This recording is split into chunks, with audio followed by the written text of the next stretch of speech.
friends, welcome back to Food Prep Guide. This garden is about to change for good, and today we're tackling the next big phase, turning the space into something low maintenance, built to last, and ready for whatever comes next. But under all of the gravel going in today, there's one product going in that's going to lock this entire base together into something similar to concrete. There won't be any ruts, no mud, no erosion or displacement for decades to come. I could not be happier with the way this turned out, so stick around. I can't wait to show you the finished product. So when I made the decision to add gravel as my foundation for this garden, for the pathways, the walkways, the workspaces, I knew I couldn't just do gravel.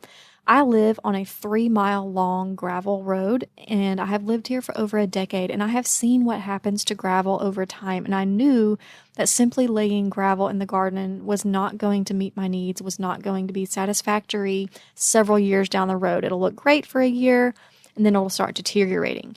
So I decided that I needed permeable pavers. Now, I know many of you have been thinking that I was talking about concrete pavers, which we will have in our walkways, but these are called permeable pavers. They are a hexagonal type shape in a grid formation that lock together, and what it does is it locks the gravel together and prevents erosion. It increases the amount of weight that it can handle, and combined with the very specific type of gravel that I am putting in, it creates a base layer that is ADA compliant for future potential wheelchair, future potential just wheeled operational equipment. All of that can withstand the weight thanks to the permeable pavers combined with the gravel. I got them from Vodaland, and I have not been happier with how they turned out. I know that I can enjoy a solid walkway and workspace for many years to come. So the first thing we had to do, last time we were together, you saw that we installed our weed fabric, our base layer, and our in-ground raised beds. So the next step is to cover all of the black stuff with gravel. This is going to be our base layer. So essentially what the installation process looked like was a layer of base gravel, a layer of permeable pavers, and then another layer of gravel on top, kind of like a paver sandwich. And that's what the permeable pavers needed a solid base layer to be steady and create that really firm foundation, which was essential. You've already seen a little sneak peek of the skid steer that we rented. We did decide to rent. It was going to be entirely too much work and too long and too hard on our bodies to do by shovels. This mini skid steer was awesome. I highly recommend, if you can swing it, to rent equipment whenever you have big projects. For the interior pathways, we didn't have enough room to take the skid steer down, and so we used these rakes to install the gravel and make it nice and level. You're watching my kids rake out this base layer, and honestly, this is the part nobody's going to see once we're done. In a few days, this whole section will be covered in gravel and then the permeable pavers, which we'll show you in just a minute, but nobody walking through this garden is ever going to know how much time went into getting this base flat and even. But that's kind of the whole point of a base layer. If we skip it or rush it, everything we put on top of it eventually will show the imperfections underneath. The gravel will shift, it'll sink in spots, it'll puddle where it shouldn't, but you can't fix a bad foundation by putting something nice on top of it. You just end up with a nice looking problem. I think about that a lot with raising kids just in general. Nobody's going to be seeing what actually shapes them. Nobody sees the Tuesday afternoons when we're out here for hours raking rock instead of doing something that gets a like or a comment. Nobody sees the small corrections like keep it level, here's how to fill in a valley, take your time, let's check this again. It's not the photogenic part of parenting, but it's the part that really matters. The training, the discipling, the guidance, the direction, and of course I'm not talking about just laying gravel, but just everyday life lessons. And this is a big reason why we homeschool. A day like today where the lesson is installing gravel and doing your best instead of rushing it. They're learning to follow instructions that they didn't come up with themselves. They're learning that a job isn't done just because you're tired of it. They're learning patience because a rake doesn't move very fast, and there's no shortcut that doesn't show up later as a imperfection. Now, I'm not going to pretend this is glamorous. It is hot. It is repetitive. Their arms were tired. My back was killing me, but I'd rather have kids grow up knowing how to do the hard, boring stuff, how to do that well, than to grow up only knowing or wanting to do the fun things. The world is going to hand them plenty of raking gravel tasks as adults, jobs that don't feel important in the moment, but that everything else gets built on top of. So if they learned that lesson here in the dirt with me standing next to them, guiding them, I think that's worth more than almost anything else I could teach them this summer.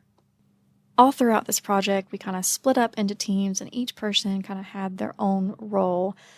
So what you see here is me tamping down the gravel. So as the children would rake out the gravel and get it as level as possible with their rakes, I would go through and kind of fine tune it. This is just a steel tamper. I'm pretty sure that's what it's called. We highly considered renting a compactor, but after the investment in the skid steer rental, we thought, I would rather use those funds for other parts of the garden. So we did kind of manually level this out. Tedious process. I don't think I definitely didn't do every square inch of the garden, but it was, like I said earlier, so important to get the foundation right. Pretty much with anything in life, the foundation is key. But those permeable pavers, one of the features of it is that it will help level out your ground even if it's not naturally level, because the gravel is going to fill in those holes, and then once we go in with our top layer of gravel on top of the pavers, we'll be able to level it out further that way. So we had people working all around the garden. My husband was on the skid steer for part of it. We all took a round on it. We even taught each of our children how to operate the machine. I didn't put those clips in this video, but they all got to learn how to operate this machine. They loved it. One of my children even thought maybe that might be what he wants to do as an adult for his job. So that was fun, just getting to see him light up with that. But I mentioned earlier that our pathways are not wide enough for the skid steer to go through. So what we ended up doing, we kind of talked through different methods, and we just ended up using the skid steer to fill up 3 buckets and then transporting those buckets in between the walkways. We couldn't figure out a better way. There might be a better way, but this is what worked out for us. And look at my boy, my miracle boy. Oh, praise the Lord. He is so strong. He is not showing any lingering effects of that traumatic experience back in December. Thank you all for your prayers. He is just doing so wonderfully. Right now, you're watching the whole family working together, but on completely different jobs. I'm running the skid steer back and forth between the gravel piles. The kids are raking and spreading each load as I drop it. My husband is mowing and running pavers out to different spots around the garden, getting us ready for the next step. None of us are all doing the same thing, and that's kind of the point. A project this size isn't a one-person job, but more like a small operation, and it only works because everyone's doing their part. What you can't really see in a time lapse like this is how much coordination was actually going on. When I'm backing up this machine towards the kids, I need to know that they're alert and behaving safely. They need to trust that I'm watching and that I'm not going to drop a load somewhere that messes up the work they just did. It's a nod here, a hand signal there, somebody yelling good or wait. Attentiveness was key throughout this whole project, and I walked away from it feeling incredibly blessed to have a family that loves me and cares enough to help bring this garden to fruition. Watching this come together and everyone doing their part, all of it somehow adding up to one beautiful finished space, was one of my favorite parts of this project. Once the base layer was done, we were finally ready to install the Vodaland permeable pavers. While I'm laying the pavers down, I want to explain why I'm using them in my garden in the first place. So gravel by itself has a big problem. Over time, it shifts, it ruts wherever people walk, and it puddles where water can't get away fast enough, causing erosion. After living on a gravel road for more than a decade, I know how messy and displaced that gravel gets, and that's the exact issue I was trying to solve here. So these are the Hex pavers from Vodaland. They're made from recycled plastic, and they snap together without any tools or glue, which made installing them pretty straightforward. But once they're filled with gravel, the whole thing is rated to withstand 27,000 pounds per square foot. That's enough for very large vehicles, not just foot traffic, while still letting water pass straight through instead of pooling on top. That last part is really the reason why I chose these. Water goes through instead of pooling, so there's no erosion, and I'm not dealing with displacement of the gravel after a hard rain or ruts where someone can sprain their ankle or twist their knee, which I have done many times in my past garden. I'm using them in the garden here, but Vodaland's pavers are great for building driveways, parking pads, or bases for sheds, hot tubs, and more. The other reason I wanted these was for accessibility. So once this grid is filled in, and with the CR610 type of gravel that we're using, the CR stands for crusher run, it's very heavy in limestone, which is the primary ingredient in concrete, and it has tiny pieces of rock that lock together. That surface is going to be ADA compliant and stable enough for wheelchairs or anything with wheels. ATVs, strollers, walkers, motorized wheelbarrows, whatever it ends up being down the road. I don't know exactly what our family or the space is going to need in 10 or 20 years, but I wanted a garden that could still be used well by the needs of future me and our future family, not just in the here and now. So under all of the gravel that is going in that have been watching us spread out, there's this grid doing quiet work that nobody will ever notice. It's holding everything in place, letting water through, and keeping this space usable for many decades, which plain gravel could never do on its own.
Now we're finally at the point of putting the gravel on top of the permeable pavers. I ended up running out, which is why I didn't go all the way to the edge of the garden, but I will just know that when I'm using a vehicle or any kind of rolling object, I will just drive closer to the raised beds where I know that the pavers are going to be.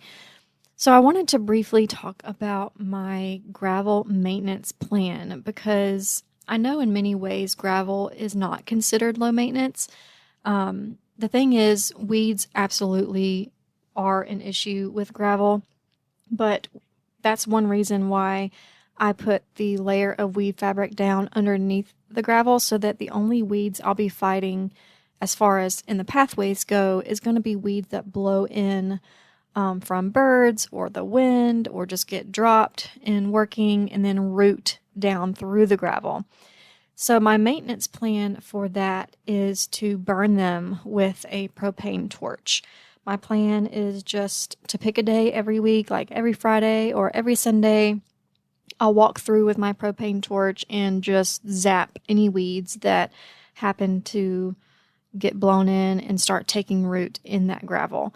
I will not have weeds grow up through that weed fabric or through the gravel. I have worked with that weed fabric long enough to know that the only places weeds come through is where there's a hole in the fabric. Now, it can be a small hole, even just where your staple goes, but there has to be a hole there for the weeds to come up through the weed fabric. I have seen that myself after 2 years of using it. I'm 100% confident that weeds are not going to come up through this gravel, but they will get blown in. So there's still maintenance to do, still things to maintain here. And that's my plan. I know that a lot of people use like a natural weed spray that's vinegar based, vinegar, Dawn, salt, and maybe one other ingredient. And I might try that out too, but I already have a propane torch and I feel like that's just going to be really easy to go through and just kind of zap the weeds as I go. So that's my plan for keeping this truly low maintenance and weed free in the gravel. As far as maintaining the gravel itself, there won't be anything to do there because of the permeable pavers. There won't be any ruts or water problems or displacement of the gravel, so it's low maintenance in that regard too. And here's how it turned out. We are waiting for a few heavy rains to go through and add a little bit more gravel in the places where there's still some permeable pavers showing and some of that weed fabric showing in the pathways, but we're waiting for some heavy rains to kind of tamp that down for us so that we can go through and add as much as we need to get it nice and level. That's all for today, and we'll see you next time. Bye!